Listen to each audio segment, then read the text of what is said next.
And we're live. Here we go. We were doing a song. Nobody knows that but us. But hey, welcome to or welcome back to Total Spotfest. JJ Brownlee, Jamie Faulkner with that good hair over there. Jamie, if you don't turn to your right, you're fine. This is my good side. I'm gonna be like this the whole night. Get the good side. Get the good side. But we are back at you here. We got some wrestling to talk to you about because we was Dynamite on point tonight.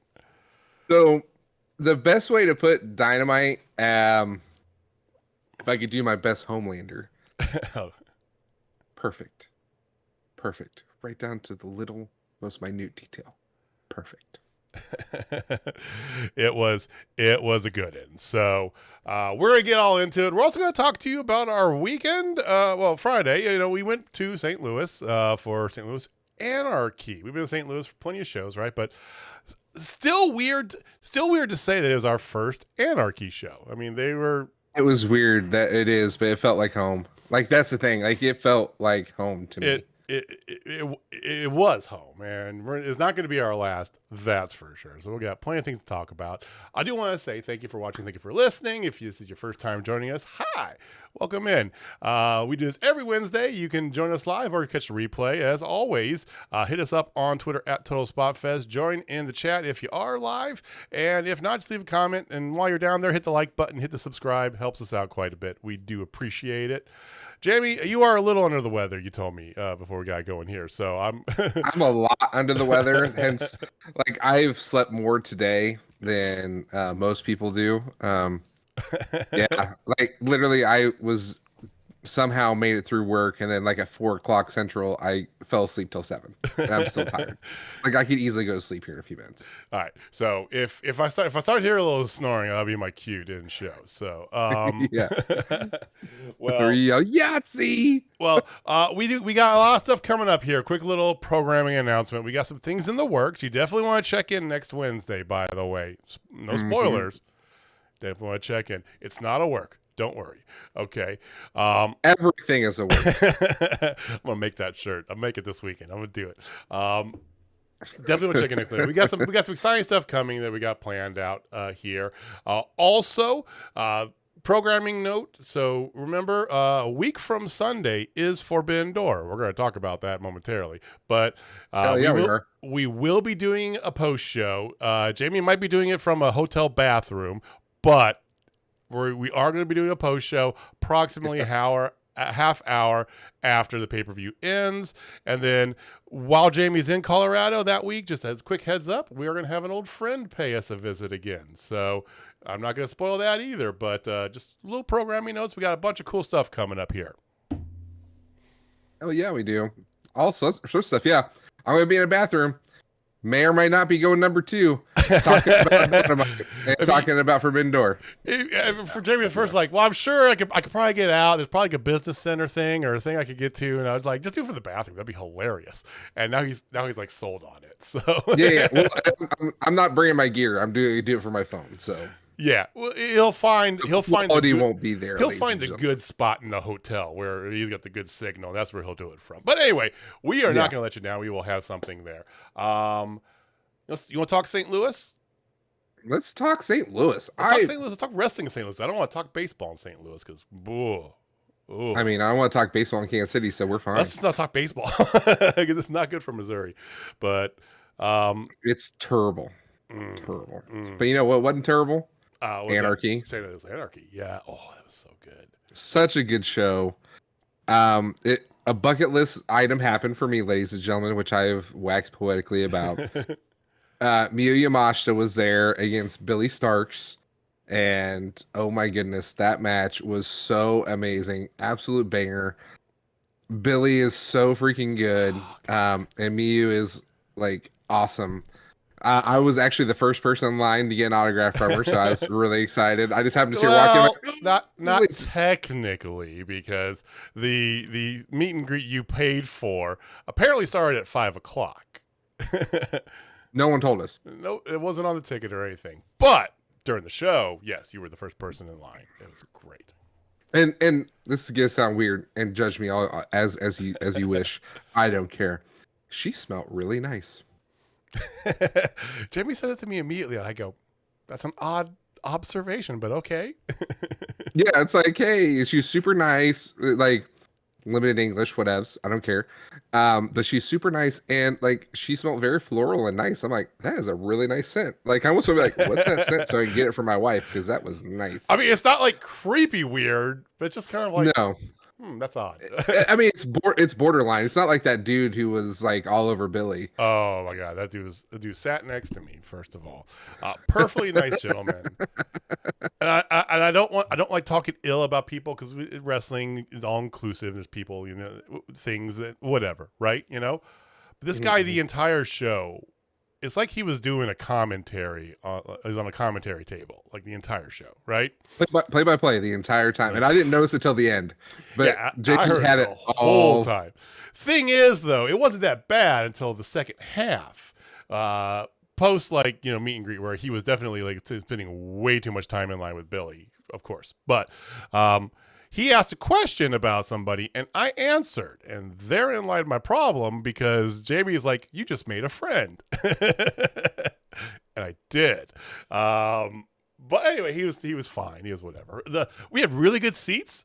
Jamie got some awesome videos. If you haven't checked out our Twitter, did you put them on Twitter or TikTok? I don't even remember what you put. I put them on the Tiki Taki.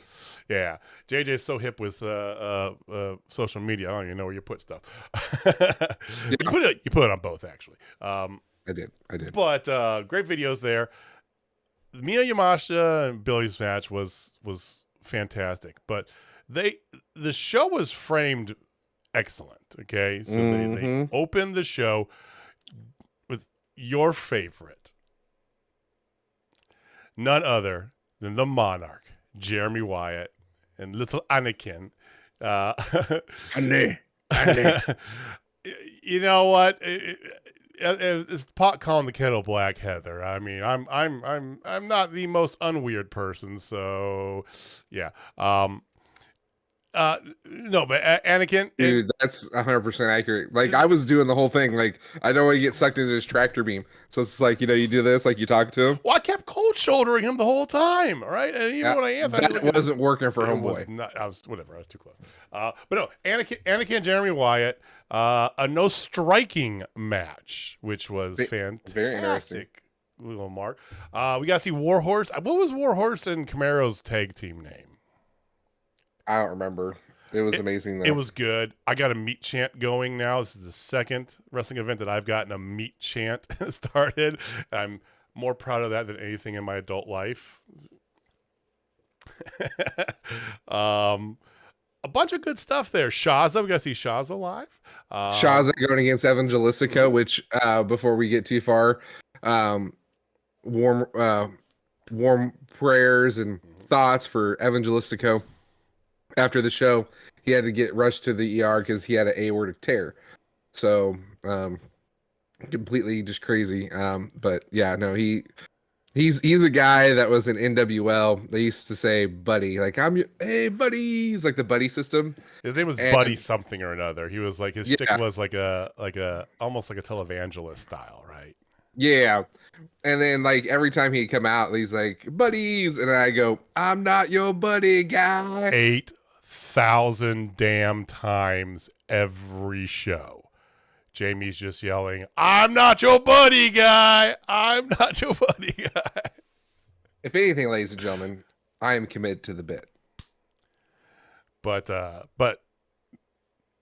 the point. Yes, he's doing well. Pierre Abernathy's been tweeting out updates. Surgery went well. He's still in the ICU. Same Gary J. Very good. I didn't see Gary's, but I saw Pierre's. But he's sitting. He's moving around. He's eating. He's talking. He's good. But so give your thoughts out there. He's a good one. He's a good one. And at the last Journey Pro show, he finally answered Jamie's "I'm not your buddy" guy. And he goes, I'm not your guy, friend. I'm like, it finally happened. But the weirdest thing of the whole night for me, by far, did Jeremy Wyatt turn face? It seems like it. I mean, I don't even know. I mean, In my almost a decade with Jeremy Wyatt in my life, never once have I seen him as a face. Nor do I ever want to. He's one of the best heels out there. Like, he is just electric. Well, it might. I think it's probably one of the. It's like a semi-face situation. Yeah. So he's going up next it's next month, yeah, because they usually do every other month, but they have next month is their Circus Maximus, which is their big show, right? Yep. And he's going up against the champion Derek Neal, who's part of Greg Jovai's stable, right? So after the match was over and they were doing a traditional Joshi thing, they had the flowers they give the girls, and afterwards they were taking the bow and doing all the thing. Here comes Jovai and his stable. They were in a triple threat or a 6-man tag match before. They're like, well, we're the real main event, blah, blah, blah, all this stuff. And they're going to jump the 2 women. Right. But here comes to make the save, Jeremy Wyatt. And the whole crowd was like, but he's going up against Derek Neal for the St. Louis Anarchy title next week. I don't know. I'm counting it, though, as a face turn. I think it's a tweener turn. Because he'll hate that.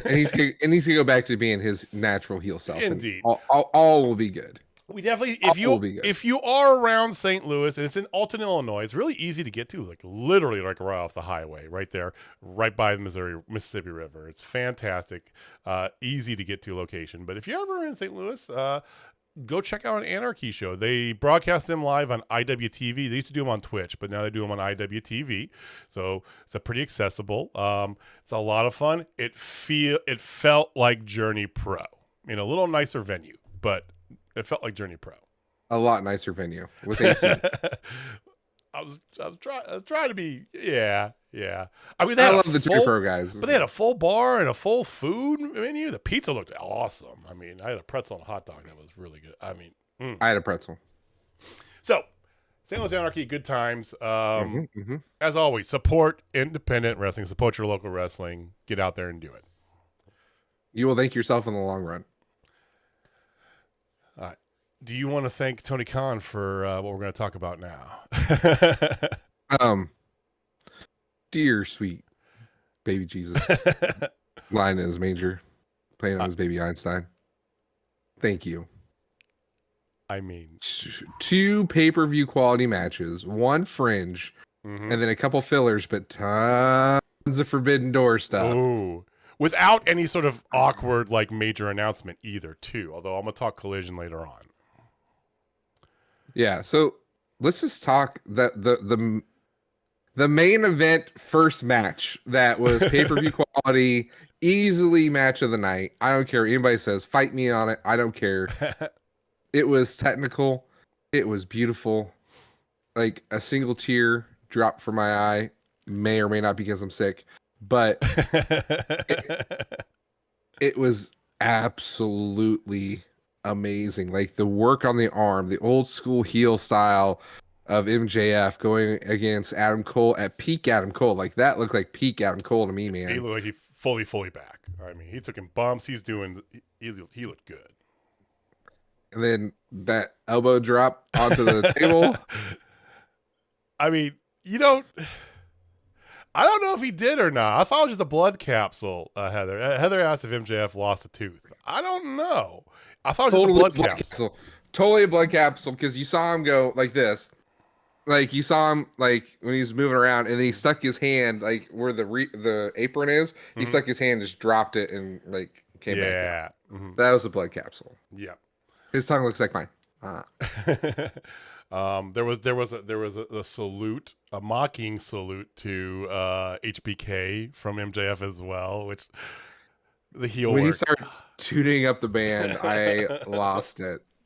I'm like, this MFer right here, just getting after it. And oh man, like this match it's a 5-star match, even though there was no winner, which I thought the way that they did it was actually very well done. And it continues everything on, because now they're going to pause because of everything, and they're going to... Was your big concern about moving this in Forbidden Door? It's too soon, it's too quick, you're wasting your, you want to see this in London, right?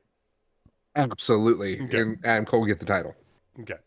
Well, I think they did a good job of kind of putting that momentum in there because technically, I mean, the match ran its course. It hit 30 minutes, draw, right? Right at the 3 count. You know, he's 1 second, it's always 1 second short, right? Ding, ding, ding. But so technically, by letter of the law, I mean, the match was done. Adam Cole didn't win it, so he doesn't get a match. So technically, it's done with, and they can. He said they can pause it, they can circle back. So it's a fantastic way to do it. I didn't even think about a 30-minute draw. I didn't have a 30-minute draw on my bingo card for start of this tonight. Not at all. Not at all. I figured they were going to have Adam Cole win, and then something was going to happen, pause it, and then they go. Well, there's a draw, so it is paused, technically. And what's announced? MJF is going against Tanahashi.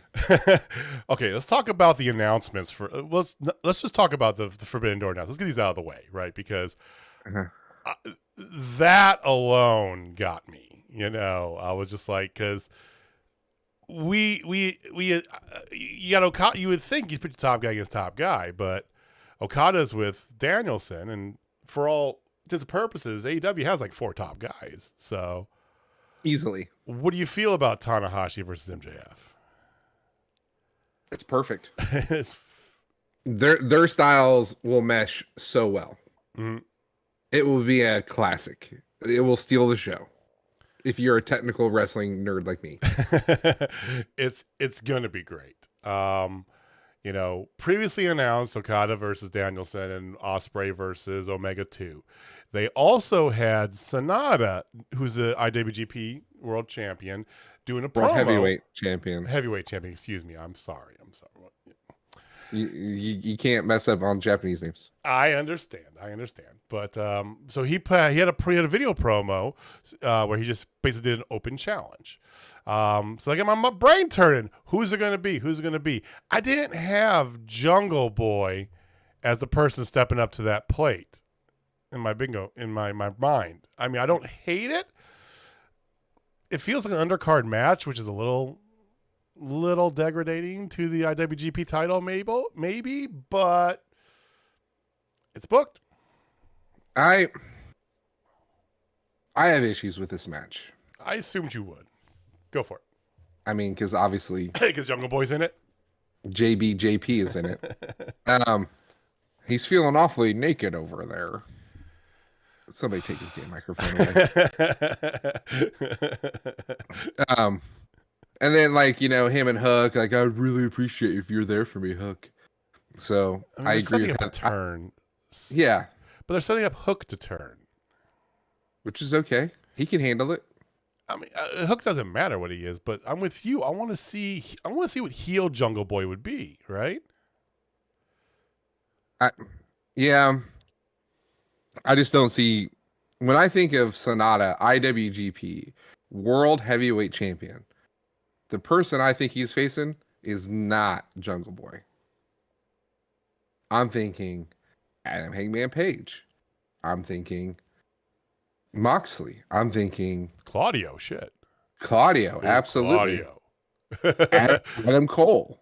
You know, like, there's so many. Yeah. And I get it that they want to make sure that the IWGP Heavyweight Champion is put over, and Jungle Boy's the best one to do it because he can take it, I guess. I don't know. Well, I don't know.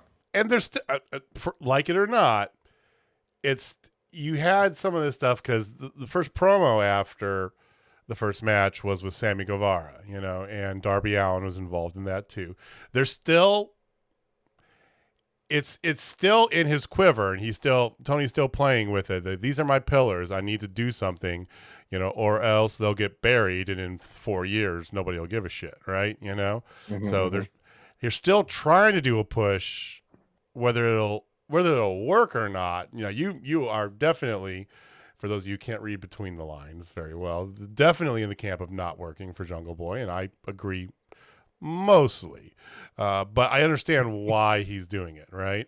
And for what it's worth, I love Jungle Boy in the ring. I do. He's a spot monkey, and I love that, you know? So yeah. So we'll see about that. Then Sammy comes out to a myriad of boos, but then he's also wanting to be face, Like he's doing all the face talk and all of that. Like he was getting booed and he touched his chest. I'm like, dude, read the room. Read the room. You can at And least then talk a little bit on the mic, though. Come on. yeah, and then Darby comes out, and then Jericho comes out, which I thought was great. So they're finally separating Jericho and Sammy, which they'll give Sammy and Jericho something to do with each other for a while, which is great. After Jericho Sting retirement match, I'm already calling it now. Are you? You think that's going to happen in London? Yeah. Okay. And Darby's like, yeah, you call yourself a magician and everything. When you're in the ring, there's no magic, and everybody's like, oh, it's like, dude, that was weak. It was weak. It was weak. I had more problem with Darby's voice work than I did with Sammy. You know, I agree. because Darby said the things, he just didn't deliver them that great. I don't know. I mean, Boo Earns vibe. It's a thing. Next week we're gonna have Sammy and Jericho versus Darby and Sting, and Sammy's gonna turn on Jericho or the other way around, and whatever. It's a thing. Yeah, I'm not looking forward to that one. What were you looking forward to? The 8-man tag match Of Darby Allin, Sting, Orange Cassidy, and Keith Lee going against the Mogul Embassy with Sir Strickland, Brian Cage, Bishop Khan, and Toa Leona. It's a lot of words. I wasn't looking forward to this match, and I regret that because I actually really liked it. Swerve is a hell of a wrestler, man. Like we always talk about, Swerve is great in the ring. Mm-hmm. And honestly, like Keith Lee looked great. Like Orange Cassidy's Orange Cassidy. Right. But I believe we're gonna get a storyline out of this for Orange Cassidy. What? Real like a storyline. Him and Swerve, and he's gonna drop it to Swerve. Call it now. That's what it should be. I mean, I loved seeing Keith Lee in general. You know, that is Same. That's so good. So Samesies. Guns promo where they wouldn't clarify anything about their Bullet Club Gold status. They're Bullet Club Gold. You think it's post? It's got to be. I think it's post. Now it could be Saturday on Collision, but that takes away from CM Punk. I think 'cause since they're in that match, if they have them join them, you want to do it on its own time, right? Yeah, they might do it next week. I think they're going to do it post Forbidden Door. that makes sense. Or at Forbidden Door. Okay, yeah, because there's going to be more matches announced for Forbidden Door, for sure. We don't have a Bullet Club match at all. Nope. And Bullet Club. It's weird. And I mean, is CM Punk going to be involved? Is Hangman Page going to be involved? The Bucks? I mean, is Moxley, BCC? I mean, you got a lot of people kind of like just out there waiting for something. So, So after that, yeah, the TNT Championship, War Daddy with Arn Anderson going against Jake Hager. War Daddy, of course, won. But that wasn't the big thing because Christian Cage and Helosaurus Rex came out and they were talking, and yeah, they had a video of a bloody Arn Anderson. So clearly they're setting that up. Christian is going to win the title. I've already got it in my head. Mm-hmm. Now, Luchasaurus is challenging for it next week, but whatever. Yeah. He'll lose. It's a thing. Weirdest promo of the night. Not even weird, but you had Orange Cassidy doing the Orange Cassidy thing, talking to Renee. And I love it because he broke the fourth wall on that. It's like, you've been challenging it. Well, usually what happens, Renee, is we do this, and then somebody comes up, and I'll see, here we go, and up walks Zack Sabre Jr. Where I'm like, ooh, yes, please. Yes, please. Yes, please. And Daniel Garcia.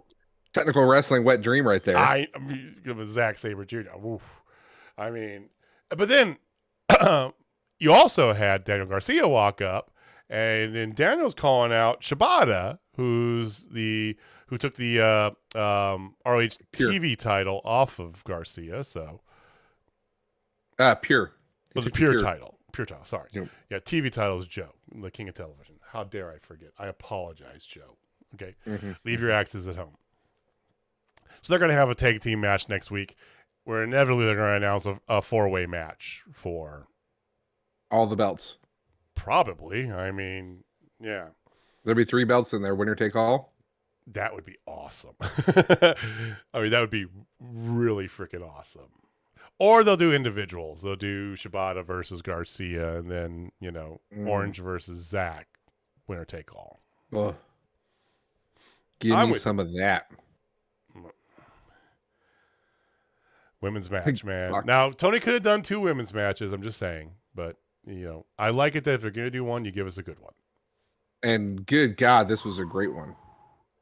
I wasn't too hyped about this one, even though Skye Blue's been getting really good lately. Mm-hmm. This match was amazing. You were shocked that Skye Blue won on Friday. Oh, 100%. I didn't see that coming at all. But, man, she came a long way. A long, long way. For what it's worth, Tony is investing in the future of women's, I think, correctly. It's just giving them, enough airtime has been my issue, right? Yeah. Willow, you've got Skye. You're going to have Billy Starks here probably within the next year. Let's be real. Okay. I mean, I did ask her point blank. She would not confirm or deny to Jamie anything. Yeah, she definitely did not. She's like, I can't say anything. I'm like, bull crap, you totally can. She didn't. It's fine.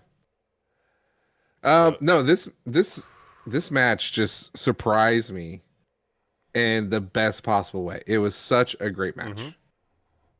I think Tony's really kind of found like a second wind of her own, here, on her run to the first title, she kind of found that rhythm.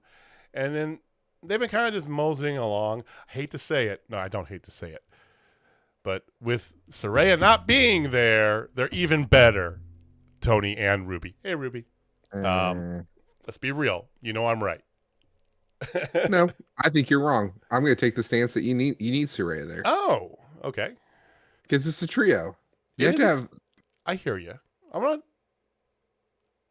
I like that they're able to shine a little bit more without Saraya kind of in the middle. No, I agree. I mean, Tony's amazing, so there's that. And then we all know what Ruby can do. And Ruby, like, her hair is different, everything. Like, she got a new attitude. I'm loving Ruby right now. But no, this match was awesome. I love what they're doing with everything. Saraya will be back next week. She said that she will not be seen in a dump like. I did like how Ruby comes out with a cutout of Saraya too. So there, yeah, that was great continuity. Like I said, it's good. Now during the match, they get a distraction, go for the whole like spray paint thing, right? They spray painted Skye's mom earlier in the match, which I freaking love. I know you like that cool shit, right? But they pull the paint out, distract the ref, and then here's Skye with blue spray paint on Tony, and then does one of my favorite things I think I've seen in a long time. Does a super kick to Tony, and Tony has a spray paint, and it goes flying into like the third row into the crowd. It looked so good on TV.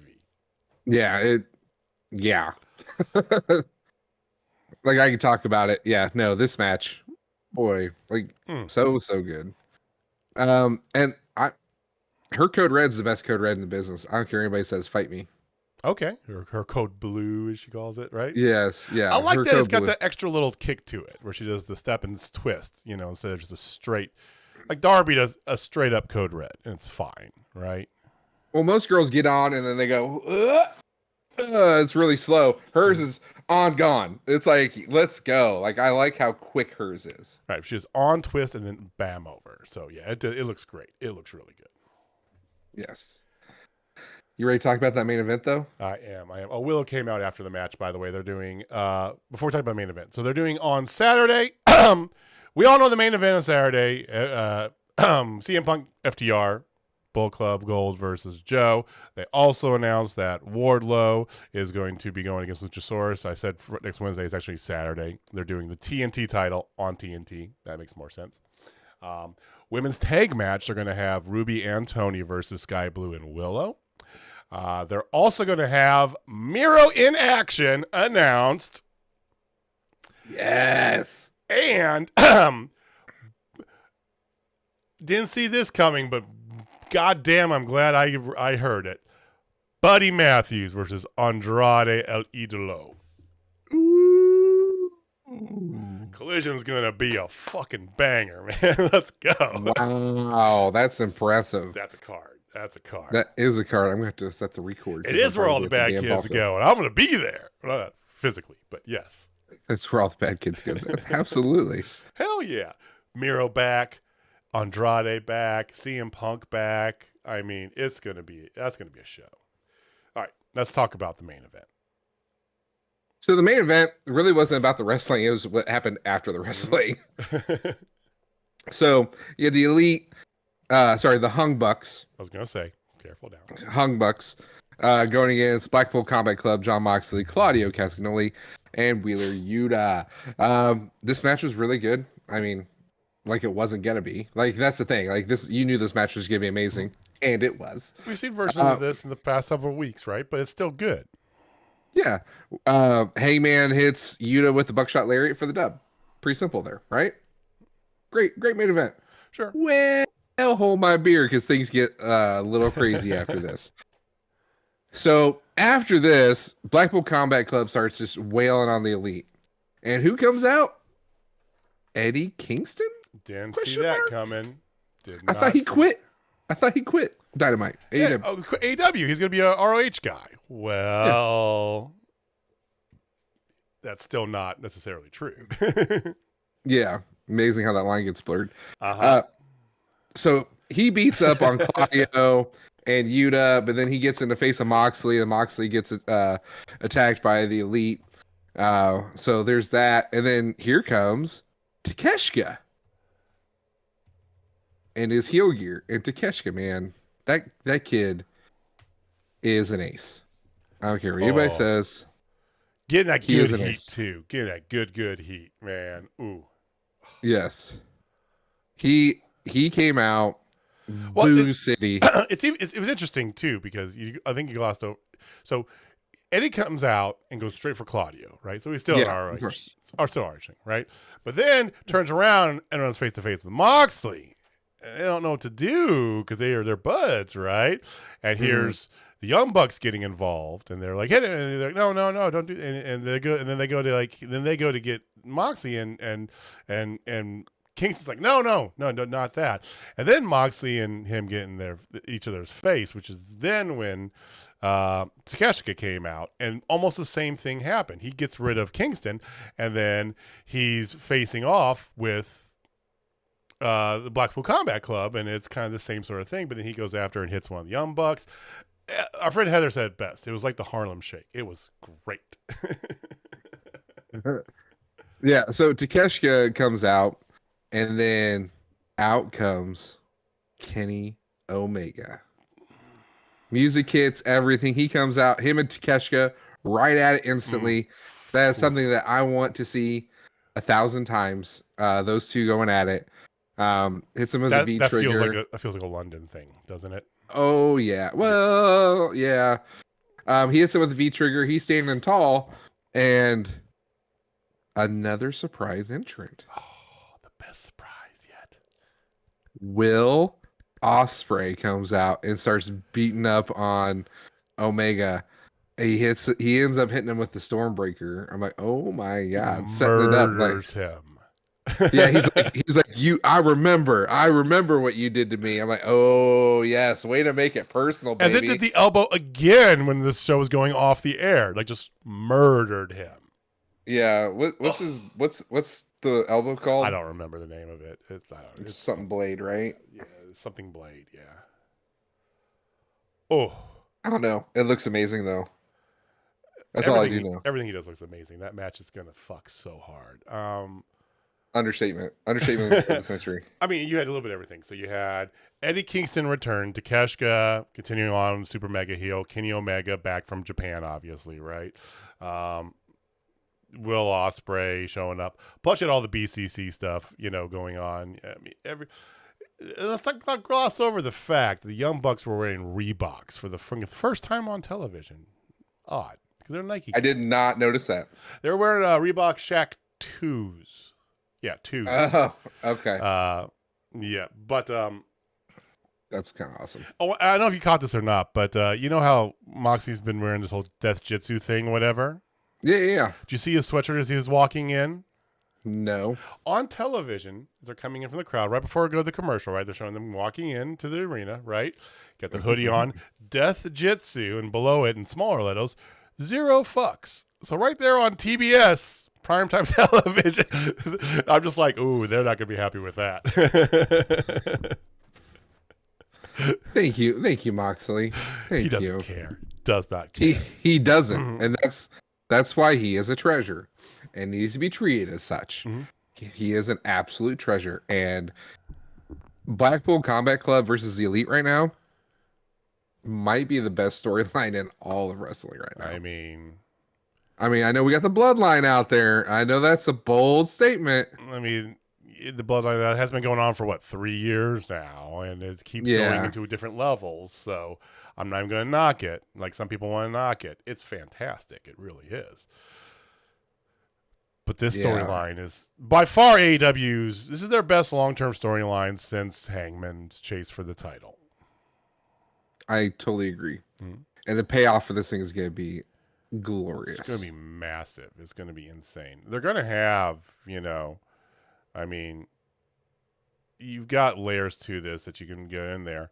And honestly, adding in stuff like Takeshita and Kingston only makes it better. I mean, shit, now you got even more going on. Like, fuck. Yeah, I mean, Takeshita, like, every time I see Takeshita, the more enamored I am with this guy. Like, it's ridiculous. Like, he is my new Okada. Like, it's probably the best way I can put it. Like, ooh.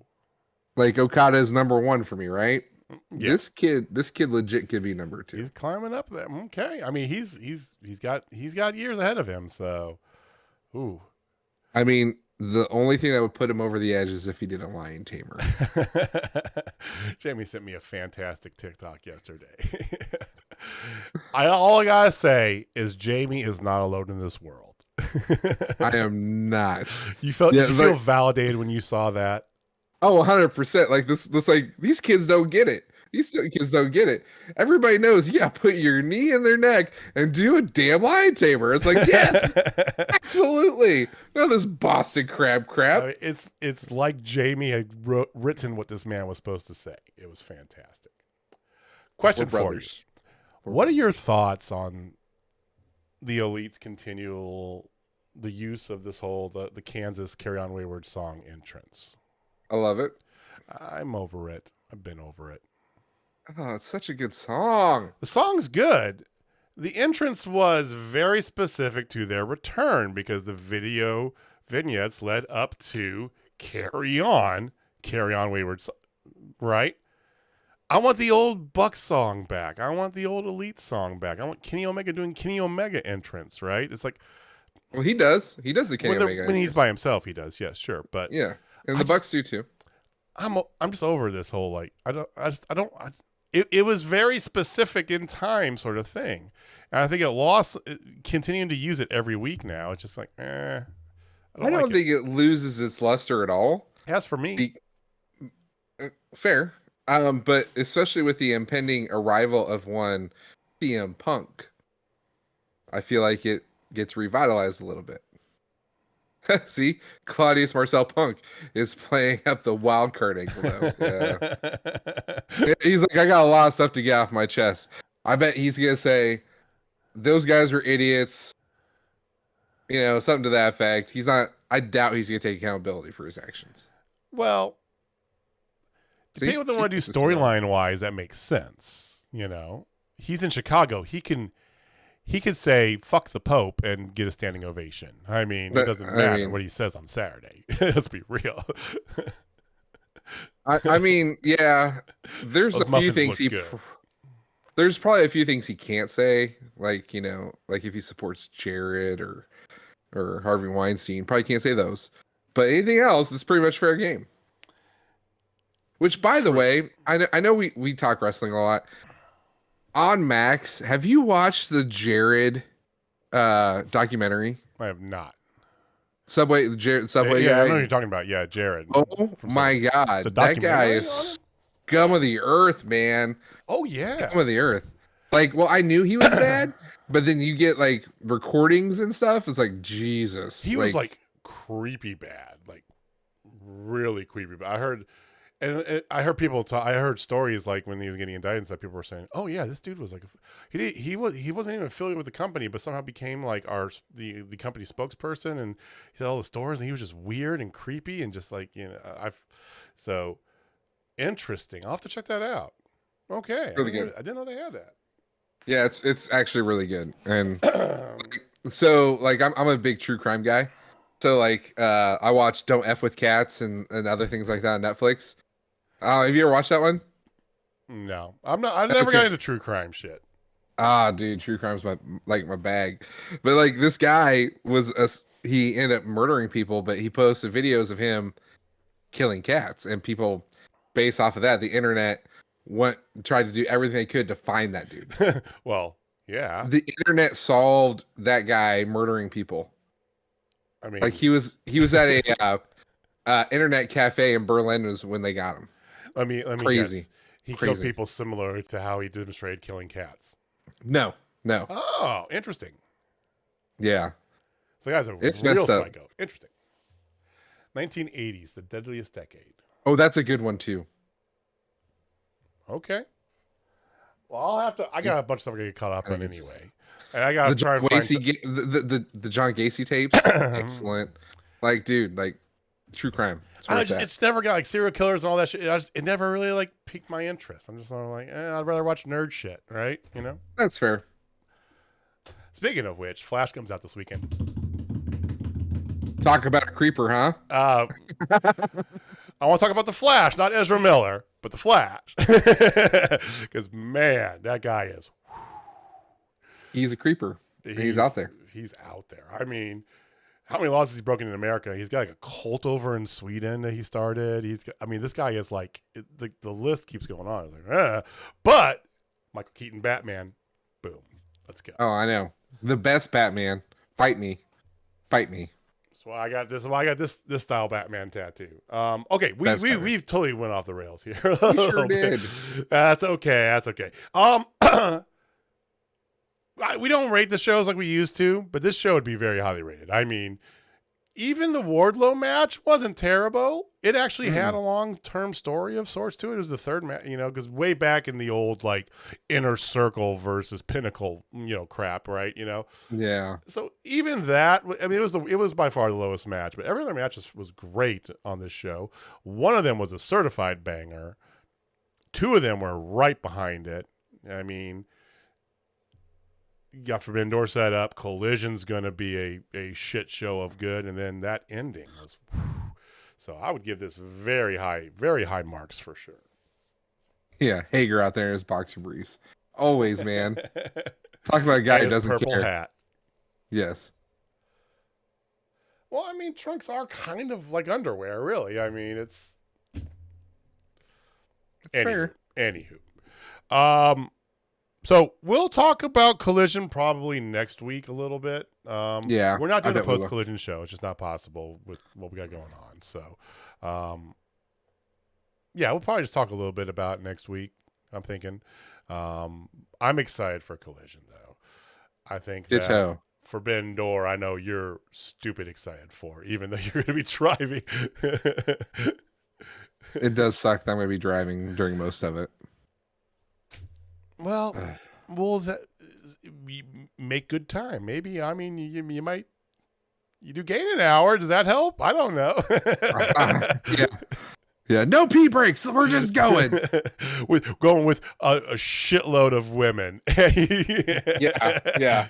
You're gonna say no pee breaks. You gotta hold it. I'm sorry. I'm not trying to generalize. You know. No. Okay, so we'll be back next week. Same bad time, same bad channel. Let us know your thoughts. What do you guys think about this? What's the match you're most excited for Forbidden Door? That's what I want to hear.